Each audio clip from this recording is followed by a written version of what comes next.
Ne falenderojmë Zotin që jemi musliman dhe që jetën tonë e organizojmë duke u bazuar në çdo gjë që Allahu xhaleshanuhu na ka urdhëruar në Kur'an. Ne disa herë kemi thënë dhe xhamati, njerëzit janë të informuar mirë në këtë drejtim se kur flasim e organizojmë jetën me Kur'an, e kemi për qëllim se këtë Kur'an neve na ka dërguar Zoti, i cili Zot ka krijuar gjithësinë dhe kush më mirë din se si të veprojë me jetën e tij në dunjan e tij, ai sa e ka të kufizuar për të jetuar në këtë botë nga ana e Allahu xhaleshanuhu, se sa vetë ai që e krijoi këtë. Pra, Kurani është i mbushur me mësime të cilat neve na tregojnë rrugën më të mirë se si ne duhet të jemi të përcaktuar për të jetuar në këtë jetë. Dhe pikërisht në këtë Kur'an, neve Zoti na tërheq vërejtjen dhe na e bën me dije se Allahu xhaleshanuhu nuk i don ata që e teprojnë. Këtu nuk bëhet fjalë domethënë vetëm për teprim të barnave, po bëhet fjalë për çdo gjë që është e tepruar në fen ton islame është e ndaluar. E sa i përket përdorimit të barnave, Islami si fe në mënyrë ose në shikim të parë nuk e ndalon çfarë do lloj mundësie që njeriu për dal nga një problem. Vetëm se nuk duhet shkelen ligjet fetare të cilat i ka përcaktuar Zoti si vijat kuqe që po që se ne ata mundohemi që të shfrytëzojmë si mundësi për të shëruar, le që nuk do të shërohemi, por edhe shërimi nuk është aty. Pse? Se Allah ka treguar atë çka është e mirë për ne dhe e ka bërë obligative për ta vepruar. Kush e ka vepruar? Kush e ka shfrytëzuar kët, ka gjetë qetësi. Kush është larguar nga kjo, është munduar që të gjej shërimin në diçka tjetër, që Allahu xhaleshanuhu e ka përcaktuar si diçka të ndaluar, le që nuk është shëruar, por realisht ai është smu edhe më shumë ose ka krijuar edhe më shumë probleme në jetën e tij. Përdorimi i barnave, thash që nuk është e ndaluar në Islam, mirë po në moment kur teprohet ajo, automatikisht ajo bëhet e dëmshme për vetë, ose për personin i cili i përdor ato. Por çfarë? Ne si popull, mund të them, nuk e din nga vjen kjo, jetojmë mes dy ekstremeve. Ose diçka e ngritim shumë, ose diçka e ulim shumë. Dhe ne nuk mundohemi që të gjejmë një baraspesh. Aq sa duhet të ngritet diçka dhe që është e nevojshme, aq ta ngrim. Jo më shumë se sa duhet ose sa e meriton, dhe kur diçka duhet të ulet aq sa është reale për të ulur. Tash ne dëgjojmë njerëz të cilët janë shumë dhe flasin shumë kundër përdorimit të barnave. Por çfarë të bëjmë se ndonjëherë është më së nevojshme dhe nuk ka zgjidhje tjetër përveç se përdorimit të tyre. Dhe ka të tjerë të cilët lan anash, qoftë aspektin fetar, se Allahu dhe Muhamedi alayhis salam neve na flet shumë për format dhe mënyrat se si një njeri në momente depresive ose në momente stresi mund t'i kaloj këto. Dhe e them përsëri, kush i ka shfrytzuar dhe kush ka vrapuar pas këtyre, ka tregu dhe ka parë sukses në jetën e tij. Dhe tash ka njerëz të cilët këtë pjesë anashkalojnë dhe e lënë komplet anash. Ka të tjerë të cilët nuk e shohin as pak të rëndësishme ose si diçka të kot punën e psikologut. Do të thonë, po që si i përmend aty thotë se nuk ka nevojë ose ata nuk bëjnë asnjë punë, që është gabim edhe gabim shumë i madh. Dhe në këtë drejtim edhe feja do me thënë e ndalon. Duke ngrit profesionin e tij ose duke ngrit biznesin e tij, çështjen e barnave. Por ajo që neve na mëson Islami është që fillimisht duhet të bashkohen forcat e mjekut, psikiatrit, çështjes fesë, shoqërisë dhe të gjithë të bisedojnë se si kanë mundësi për të ndihmuar dikujt i cili ka rënë në depresion dhe çdo njeri në këtë drejtim mund të jep kontributin e tij në moment kur ulet dikush tjetër dhe ngritet dikush tjetër, kjo do të thonë edhe në aspektin fetar nuk është në rregull. Fillimisht duhet të dimë një gjë. Kjo është ligj jetësor. Allahu xhaleshanu është ai i cili jep smundjen dhe jep shërimin. Këtë kemi në Kur'an. Një mësim i madh nga një pejgamber i madh me emrin Ibrahim alayhis salam, kur ka prezantuar Zotin e tij që i beson ndaj armiqve që e kanë mohuar, ka thënë Zoti im është ai i cili jep smundjen dhe jep shërimin. Por ajo që duhet ta di çdo njeri që është i sprovuar me çfarë do lloj smundje, po edhe që ka rënë në gjendje depresioni apo ka probleme stresi, apo çfarë do që të jetë. Para se Allahu xhaleshanu të sprovojë një njeri, Allahu ka dërguar shërimin e tij. Do të thonë, para ka zbrit shërimin e tokë, pastaj do të thonë është provuar njeriu. Dhe njeriu duhet kërkojë shërimin. Allahu e thret. Nuk mund të paramendohet një musliman i cili është provuar me një smundje, është shtrirë në shtrat, ose ka filluar të shkojë në xhami dhe pa marrë masa për të shëruar, pret domethënë nga Zoti që del nga problemi që e ka. Por çfarë? Allahu xhaleshanuhu nëpërmjet këtij Islami neve na mëson dhe na thret që në moment kur ne sprovohemi, ne duhet vrapojmë që të kërkojmë shërimin. Por gjithmonë shërimin duhet ta kërkojmë në vende ku është shërimi dhe këtë shërim ku është Allahu xhaleshanuhu na ka treguar. Dhe kur themi Allahu xhaleshanuhu na ka treguar, psikologët nuk bëjnë asnjë punë që është kundër Islamit, kundër ligjeve islame. Dhe përderisa ata nuk bëjnë asnjë gjë kundër ligjeve islame, shumë komod do të ndihesha unë në një moment kur do të vijë një xhamatli i sprovuar dhe të më thotë hoç kam këtë dhe hall dhe unë do të kisha preferuar që të shkoj edhe të konsultohet me psikologun. Pse?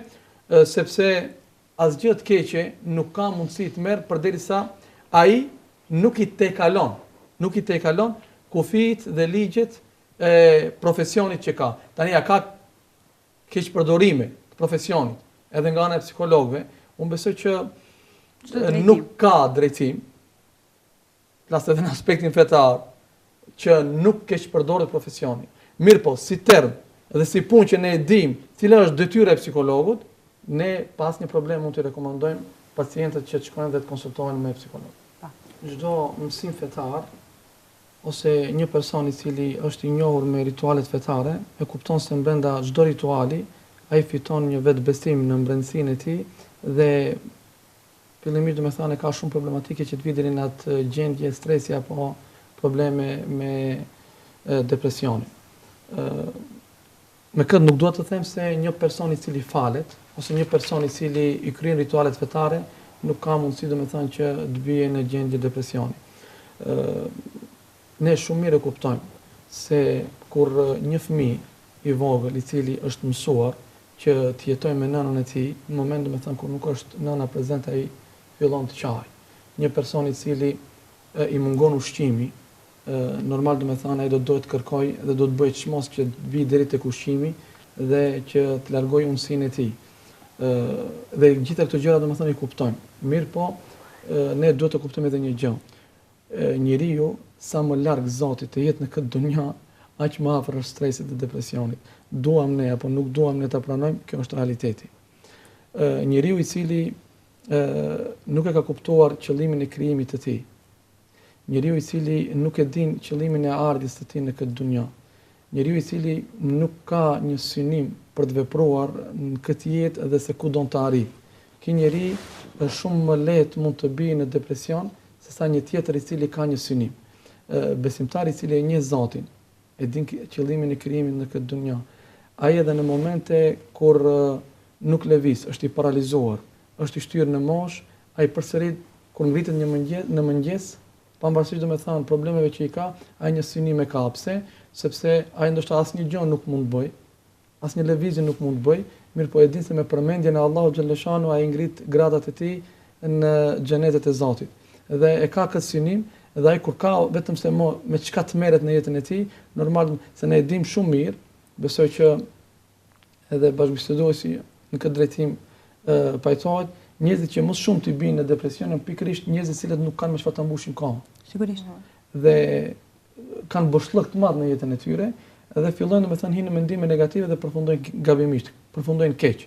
Ndërsa muslimani gjithmonë ka çfarë të mendoj.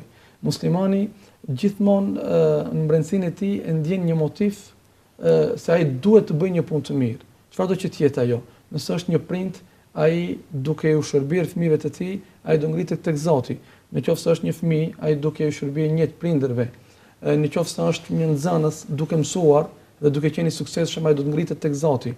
Do thënë Allahu për çdo kategori të njerëzve thret për të bërë diçka që tek Allahu e ngrit.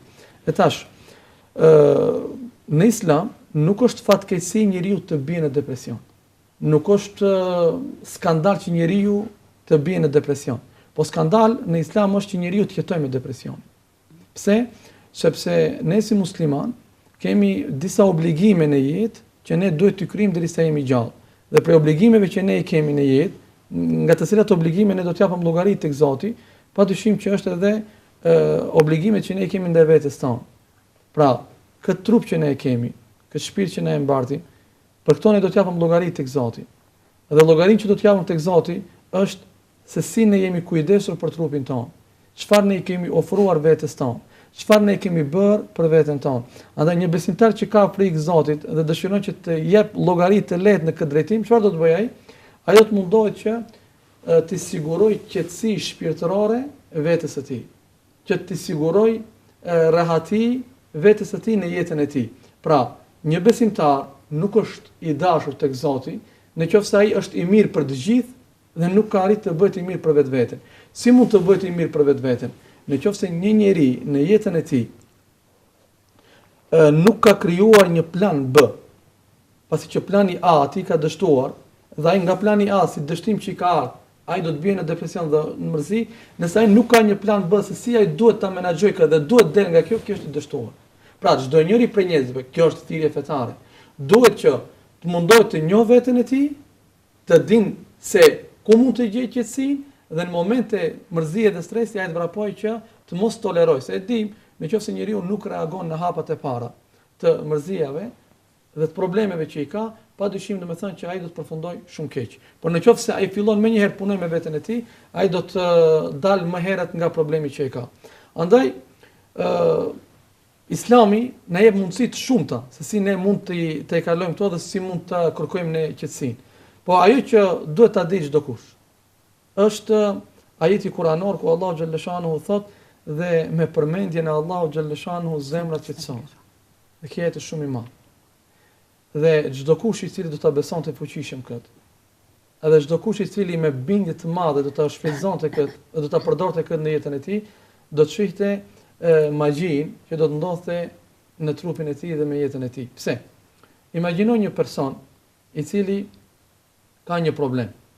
Edhe tani ai është zhytur shumë mendime në lidhje me problemin që e ka. Dhe neve e kemi të qartë se djalli i mallkuar këtë punë ka në jetë, që njeriu gjithmonë të përshpërit në veshët e tij mendime negative. Dhe prej shenjave që njeriu është në fazë depresioni, është edhe ajo se ai nuk sheh të ardhmen në jetën e tij. Çdo gjë domethënë i duket zi, nuk ka shpresë për të ardhmen. Dhe këtë Allahu neve na ka bërë me di. Dhe çfarë duhet të bëjë njeriu tani? Njeriu nëse jeton me mësimet islame, neve Allahu xhalla xhelaluhu thot dhe ju kundërshtojeni përshpëritjen e djallit të mallkuar duke i menduar gjërat pozitive që i keni në jetë. Për këtë gjejmë dietarët të cilët kanë thënë mua nuk ka çfarë të më bëj mërzia. Sa do e madhe të jetë ajo, sepse unë jam besimtar dhe unë jetoj me fjalën e Zotit dhe e di se pas mërzisë do të vijë lehtësimi. Fa inna ma'al usri yusra. Me të vërtetë, pas vështirësisë vjen lehtësimi. Por ka vazhduar dhe ka thënë, mua nuk ka çka më bën edhe gëzimi, sepse unë e di që pas gëzimit, pra nuk mund të më nxjerr prej vetes time gëzimi, edhe të harroj Zotin, sepse e di që pas gëzimit do të pasojë domethënë vështirësia. Jeta e njeriu është mes vështirësisë dhe lehtësimit. Andaj kur njeriu e ka të qartë këtë gjë, ai domethënë në momente stuhije të mendimeve negative, ai do të mundohet që të tejkaloj sa më shpejt ata mendime duke menduar pozitivisht. Pra, çdo njeri nga ne krahas mendimeve dhe problemeve negative që i kemi edhe gjëra pozitive për të menduar. Andaj, çfarë në momente kur je sprovuar me diçka, mendoj gjëra tjera që i ke të mira, që të luftosh mendimin negativ. Pastaj duhet falendëruar Zotin. Problemi më i madh me cilin ballafaqohet shoqëria jonë, dhe kjo nuk e di nga vjen.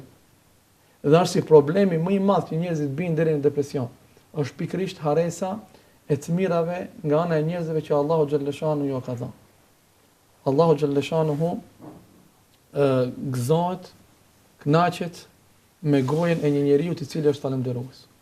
Allahu xhaleshanuhu tregon në Kur'an histori të ndryshme, ku mes të tjerave tregon edhe historinë e pejgamberit të tij Ejubit, të cilit Allahu xhaleshanuhu pas një problemi, pas një smundje të rëndë që e kishte, si rezultat se ai ishte rob falënderues, Allahu xhaleshanuhu atij ja shtoi mirësitë. Pastaj gjë tjetër, kuptimi i drejtë i sprovave. Njeriu që jeton me Islam, ai mundohet domethënë të kuptoj se sprovat që i vinë në jetën e tij nuk janë fundi i jetës së tij. Sprovat nuk janë se vetëm atë e kanë godit. Të sprovuar kanë qenë njerëzit më të mirë që i ka njohur historia. Dhe ai kupton se këto sprova nuk vijnë nga Zoti, se Zoti ata nuk i don, ose se Zoti ata dëshiron t'i dënon. Por këto sprova vijnë nga Zoti, sepse nëpërmjet sprovave Zoti dëshiron që t'i ngrit. Zoti dëshiron që t'i forcon. Se realisht kur njeriu e ka të mbyllur në kokën e tij se një sprov, një problem që e ka, ajo do ta bëjë më të fortë atë, ai nuk do të merret me problemin që e ka, aq shumë, por do të merret me rezultatin që do të përfitojë nga sprovat, nga se ne e dimë se të fortë kush e bëri profetin ton Muhammedin alayhis salam, e bën pikërisht domethënë sprova sepse ai kaloi të gjitha sprovat e mundshme në jetën e tij.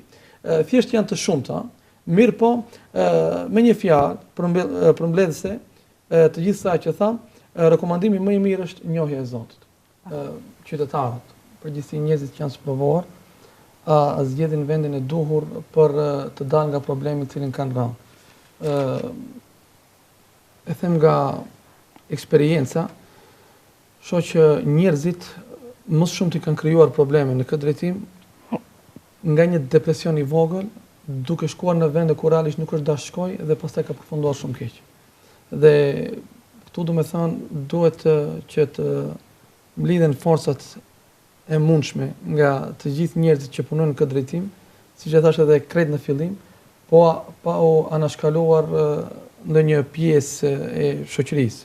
Për shembull, të anashkalohet psikologu ose të ngritet psikologu, të anashkalohet pjesa fetare ose të ngritet mjekësia, të anashkalohet psikologu, gjithë këto janë gabim. E para e punës që bashkarisht gjithë ne duhet të bëjmë është që sa më shumë të flasim në këtë drejtim dhe të vetëdijsohen njerëzit që në moment kur të binë në këtë gjendje, e cila do të jetë rruga e duhur që ata duhet të bëjnë. Pastaj, pas kësaj,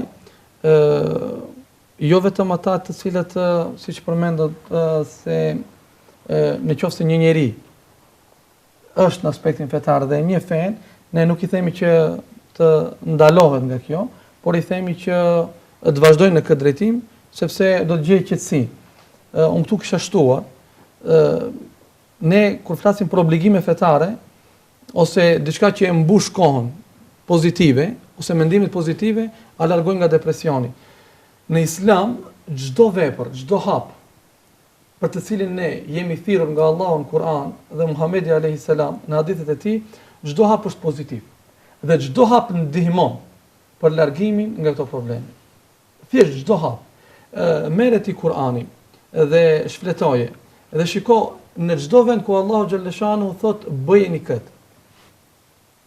Se ne kur flasim Allahu urdhëron, menjëherë njerëzve në mend që vije Allahu urdhëron të jemi në xhami ose të jemi në agjërueshëm ose të japim zeqat, ato gjëra që kemi mësuar në mekteb, kemi qenë të vogël, domethënë gjëra të vogla. Ndërsa nga ana tjetër, ne jemi pjesëtar të një feje ku pejgamberi alayhis salam neve na motivon me këto fjalë. Njeriu më i dashur. Njeriu më i dashur tek Zoti, padyshim është ai i cili mundohet të mbjellë qetësinë në zemrat e njerëzve. Imagjino një person i cili ka një problem dhe është i sprovuar në jetën e tij. Imagjino këtë nëse mundohet domethënë të realizojë këtë hadith pejgamberit alayhis salam. Ai sheh dikë tjetër i cili ka një problem më të madh, siç përmendet punën në kolektiv, në grup. Po. Secili domethënë nga njerëzit tregon problemin e tij ose rrugën që ka pru atë deri në atë gjendje. Imagjino nëse një njeri i thash jeton me këtë hadith pejgamberit alayhis salam. Ai dëgjon se gjithmonë jetë ka keq, ka edhe më keq se gjendja në cilën është ai. Dhe ai thash përcakton një person i cili është i sprovuar më shumë se sa problemi që e ka ai. Dhe ai shkon të flet me atë, të dëgjojë historikun e atij dhe në moment kur të përfundoj historikun shoku i tij duke treguar, ai do të sheh se gjendja e tij nuk qen kaq e rëndë sa i e bën në veten e tij. Dhe kjo do t'i ndihmon. Pastaj ky domethënë do t'i jep një këshill atij. Një feedback. Edhe do të jetë dobipruese edhe për atë me cilin është duke biseduar, por edhe vetë për personin në fjalë. Pastaj nga veprimet tjera është që një domethënë në këtë drejtim ne jemi të thirrur që t'ju zgjatim dorën njerëzve me cilët ne jemi duke jetuar. Për shembull, pejgamberi alayhis salam neve na e bën me dije se imani jon, besimi jon në Zotin nuk është në rregull, nuk është në gradën ku duhet të jetë, përderisa ne nuk duam për vëllaun ton atë që e duam për veten tonë. Kështu që ndihma e njerëzve, forma më e bukur që njeriu mund të mbush kohën e tij, moment të depresionit dhe problemi, është pikërisht ai t'ju zgjat dorën të tjerëve. Tash ai ka mundësi të jetë ndonjë gjendje shumë e rëndësishme që nuk ka mundësi të vitë. Po tash kur të vijë dikush që të zgjat dorën atij, konsultimi ai ta ndjej domethënë veten se është se njëra nga arsyet më të mëdha që njeriu ose nga hapat e para që njeriu është drejt rrugës së keqe të depresionit, që mund të përfundojë keq, në mendjen e tij mbjellet mendimi se ai është i pavlerë në shoqëri. Po. Më thënë, atë nuk e don askush, për atë nuk ka nevojë askush. E imagjino tash kur ne do të jetoni me fjalët e Zotit dhe të shkojmë të zgjatim dorën atij, pavarësisht domethënë për çfarë, si do të ndihet ai person. Dhe kretë e fundit nga veprimet ose koha që ne duhet ta mbushim për të larguar nga këta probleme është konsultimi, që është pjesë e madhe dhe është pjesë shumë e rëndësishme në Islam. A duhet pacienti ose a duhet ne t'ja rekomandojmë pacientit psikolog? Thash që po, dhe këtë po e themi përsëri për shkakun se një konsultim me një person i cili është në gjendje depresioni është shumë e madhe, nga se momentin kur personi bie në atë gjendje, ai më nuk sheh. Ai realisht sheh, mirë po është i verbuar për të parë të mirat ose gjendjen në cilën ai gjendet. Dhe tash, kur të konsultohet me dikë, ai do t'i filloj t'ia përmend gjërat që ai posedon edhe të mbush me energji pozitive për të ardhmen se çfarë e pret atë. Tash nuk e di a gaboj nëse kyçem në këtë drejtim, mirë po unë e shoh se si problem shumë të madh. Qoftë imamat e xhamijeve janë të anashkaluar në këtë drejtim. Qoftë psikologët, të cilët kanë dhënë mund të madh derisa kanë ardhur në atë gjendje për të ndihmuar të tjerët. Qoftë edhe pjesa e mjekësisë. Të gjithë domethënë janë të anashkaluar, sot rolin kryesor ose pacient më shumë për këta probleme kanë njerëzit të cilët nuk kanë dy diçka.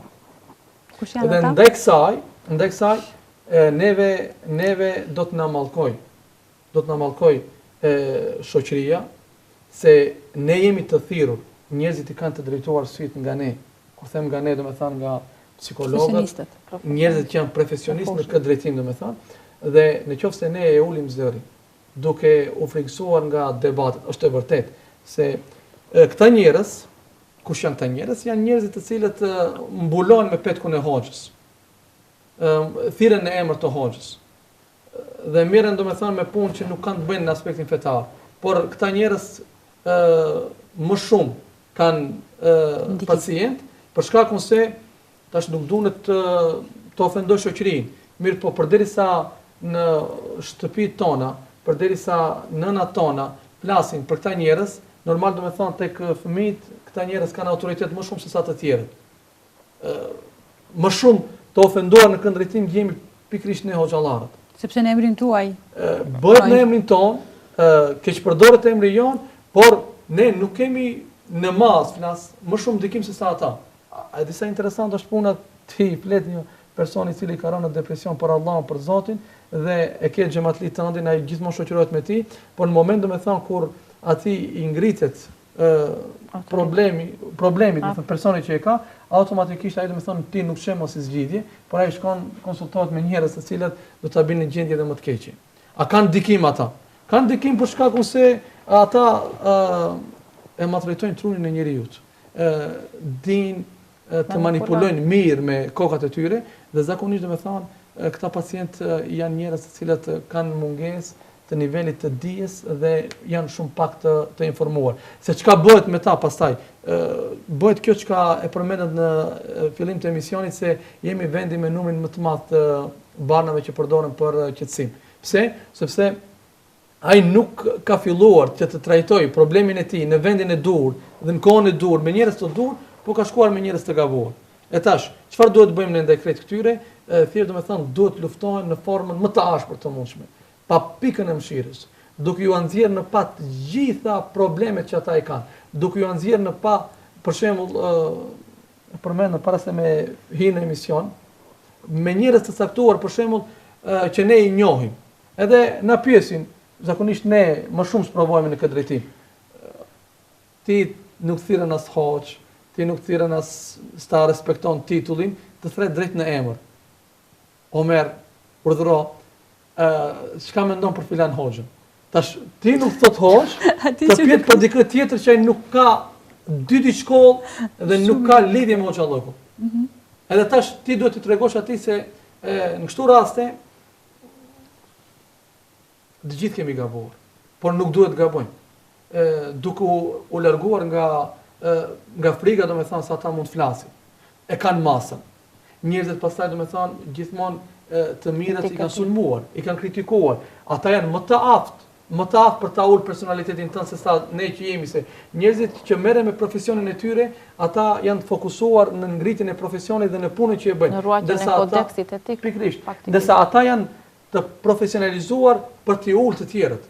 Me ata nuk ke mundësi dalësh në debat, jo në debat të ngritur, por në debat individual, thjesht të bisedave ose të dhomave ose të kafeve. Edhe ata janë më shumë kontakt me njerëzit fatkeqësisht, edhe kanë bërë më shumë xhema.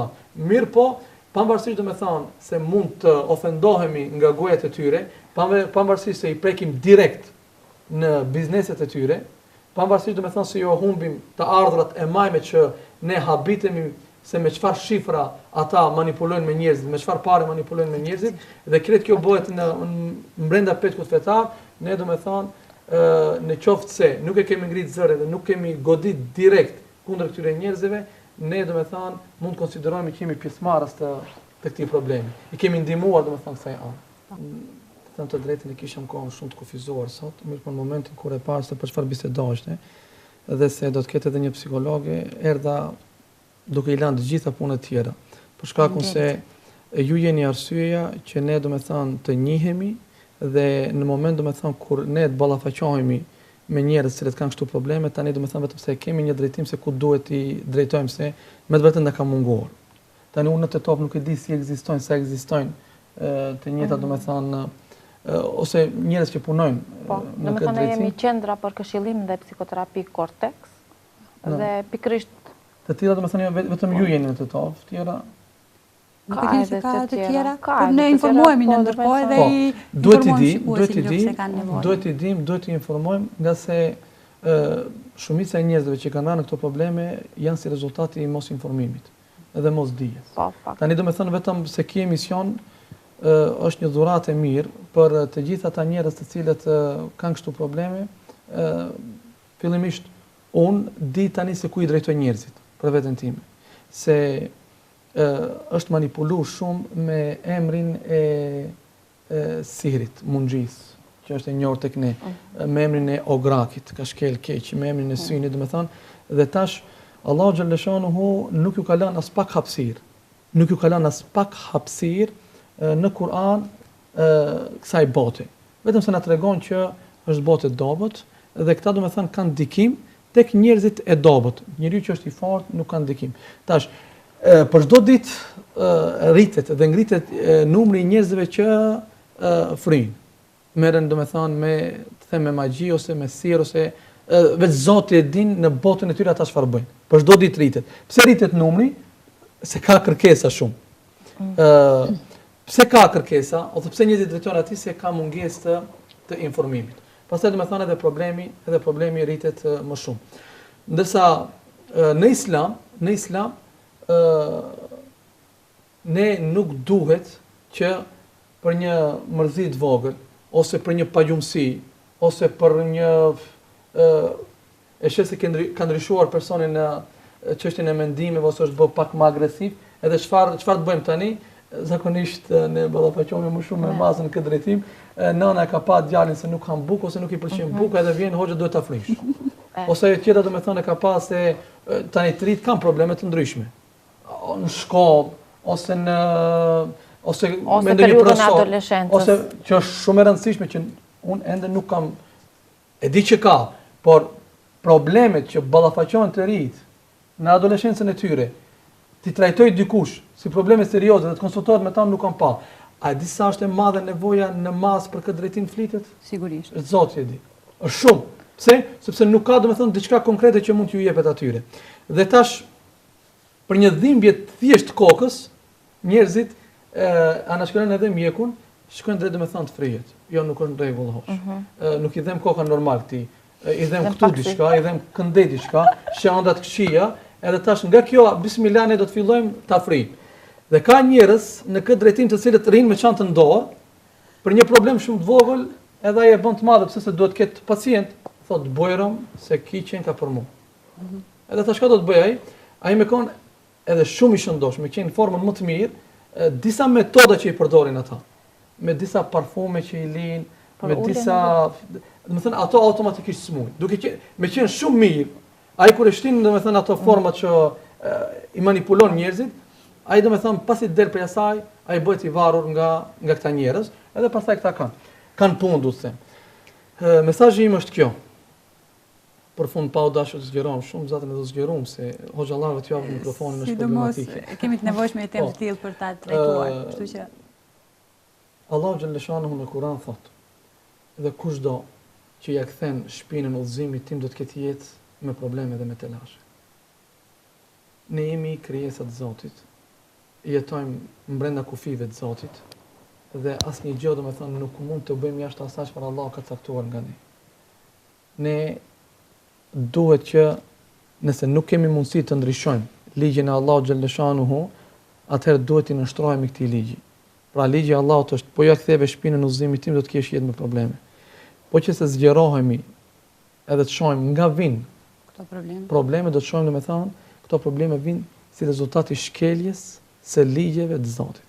Nuk ka mundësi njeriu të gjejë qetësinë, rehatin, të ketë gjumë të qetë, përderisa ai ka shkel ligjet e Zotit. Nga se çdo mëkat shoqërohet me zhgënjim pas mëkatit që ka bërë, me stres, me mërzi, me fajsi. Kjo është ajo që Zoti ka përcaktuar ligj për njeriu i cili mëkaton. Andaj kur njeriu bën një mëkat, Allahu si shenjë mëkatit që ka bërë vendos një pikë të zezë në zemrën e tij, kështu na bën me dije pejgamberi alayhis salam. Nëse bën tobe dhe istighfar, pendohet, Allahu e fshin, sepse të gjithë ne jemi gabimtar. Por nëse nuk bën tobe, vazhdon me mëkate, vazhdon domethënë Allah të vendon pika të zeza derisa të nxihet komplet zemra e tij. Në moment kur nxihet zemra e një personi, ai domethënë më nuk sheh me sy normal, nuk dëgjon normal dhe çdo gjë domethënë për atë është negative në jetën e tij. Andaj, nëse neve mëkatet na kanë stresuar, na kanë lodhur, ja kanë humbur kuptimin e jetës, na kanë larguar nga shoqëria, na kanë larguar nga familja, shohim domethënë se ndjehemi të pavlerë në shoqëri, jemi një ditë para muajit të bekuar të Ramazanit dhe jemi në muajin e mëshirës së madhe, në muajin ku Allahu xhallahu shanuhu i vën në pranga xhint dhe i mbyll dyert e zjarrit të xhenemit, i hap dyert e mëshirës dhe dyert e xhenetit. Jemi në muajin ku për çdo natë pejgamberi alayhis salam thot thret një thirrës duke thënë o ti që kërkon të mirën afrohu dhe o ti që kërkon të bësh keq largohu. Andaj nuk ka mundësi më të mirë për të pastruar nga këto mëkate se sa shfrytëzimi i muajit të Ramazanit.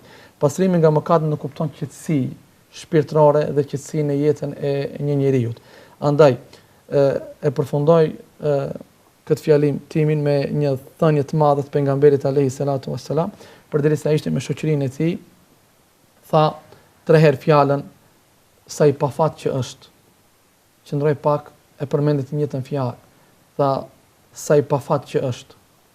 Dhe për së treti herë të njëjtën fjalë tha, sa i pafat që është, dhe shokët e tij e shikonin dhe u bën shumë kurioz dhe e pyetën thanë, o i dërguari i Zotit, kush që nga ky njeri kaq i pafat që konsiderohesh ose thuhet nga goja jote, nga e cila gojë nuk del asnjë gjë përveç asaj çfarë Allahu ka urdhëruar. Kush që nga ky njeri? Tha pejgamberi alayhis salam, nuk ka njeri më të pafat se sa njeriu i cili e arrin muajin e Ramazanit, shëndosh dhe mirë, hin në këtë muaj dhe i kalon ky muaj pa e shfrytzuar në kuptimin e asaj për t'i falur mëkatet dhe gjunahet dhe për të përfituar nga mëshira e madhe e Zotit që lëshon në këtë muaj dhe i kalon ky muaj dhe nuk e arrin faljen e mëkateve dhe mëshirën e Zotit. Nga njerëzit më të pafat se ky njeri nuk gjen. Andaj lusë Allahun xhaleshanuhu që Allahu të na mundsoj që të shfrytëzojmë këtë muaj dhe ky muaj qoftë një arsye e plot që pas përfundimit të këtij muaji të ulet numri i njerëzve të shoqërisë tonë të cilët janë në gjendje depresioni dhe mërzie. Amin.